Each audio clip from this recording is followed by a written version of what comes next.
Welcome, brothers and sisters, to our Lenten journey with the saints, day 10. Today's saint is Mother Teresa of Calcutta, and she says, "Joy is very infectious, therefore be always full of joy." We are invited to be joyful by a person who was radiating with joy, even though we know from her diary that she went through years of inner darkness, the darkness of her soul, going through the experience of the absence of God, and yet radiating with joy to everyone she was meeting, the people she was interacting with. Joy is infectious. Many people converted to the faith because they met people who are overflowing with joy, radiating with this inner serenity, even going through many trials in their lives. One Dominican priest said that when he goes to do a mission in a parish, usually when he enters and looks at the congregation, he tends to think, who died in that place? Why everybody is in the state of mourning, sad and downcast?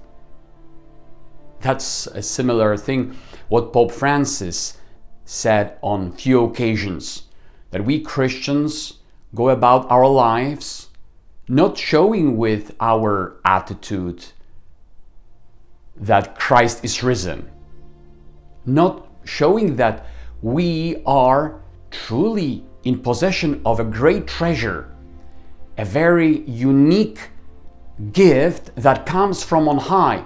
You might remember the parable of the one who was searching for the pearls, or the person who found a treasure. Overjoyed, he would go sell what he owned to come back and purchase that field where the treasure was, or obtain the pearl of a high price. But if I ask you today, are you joyful?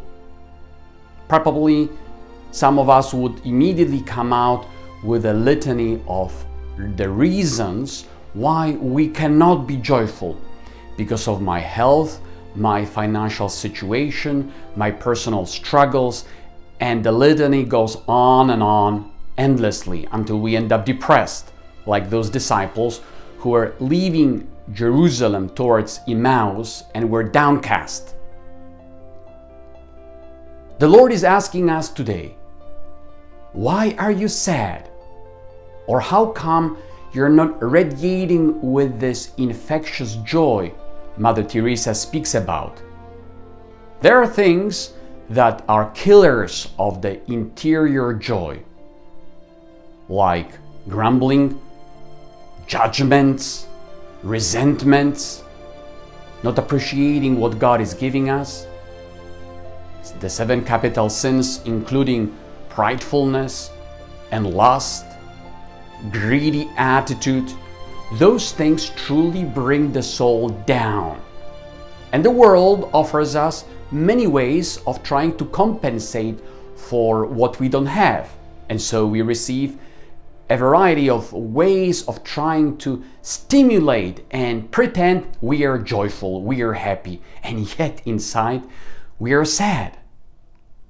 How come we don't have this infectious joy that convinced so many people to convert to the faith? St. John Paul II himself, going even through very severe health issues, he had this serenity and joy that Benedict XVI pointed out.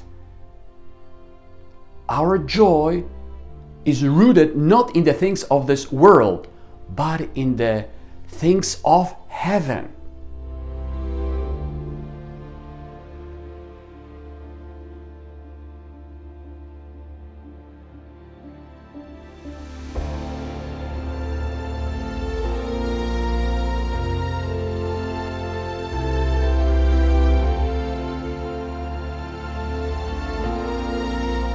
Mother Teresa says that this joy is infectious.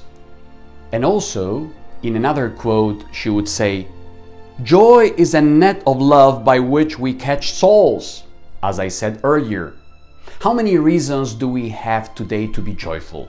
To wake up this morning, we can be grateful and joyful because of the gift of faith, of having found Jesus Christ, of having been forgiven, granted new opportunity, the gift of sacraments, of the Word of God. We can go about being amazed, as St. John Paul II says, amazed by the gift of Eucharist, amazed by the amount of graces we have received, amazed by people God said all around us, and truly joyful that will come from within. But we need to let the Lord create this amazement in us. Rejoice in the Lord always, St. Paul would say, always. And in many passages of the New Testament, we hear about the joy. Wherever Jesus Christ appeared, there was joy. Whenever there was a miracle or any event happening, people were amazed. That's exactly what the grace of God creates.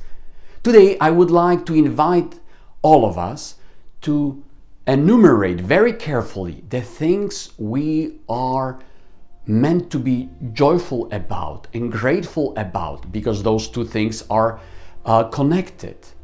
Let me be joyful over my life, not allowing the gloominess and heaviness of the problems I'm dealing with to overwhelm me, to put me down. The saints teach that if we have this lighted, serene disposition of heart, we'll be able to go over many tribulations in a different way. Let us ask the Lord for the spirit of joy that, as Saint Mother Teresa says, is infectious. Let us continue our Lenten journey with the saints. God bless you, brothers and sisters.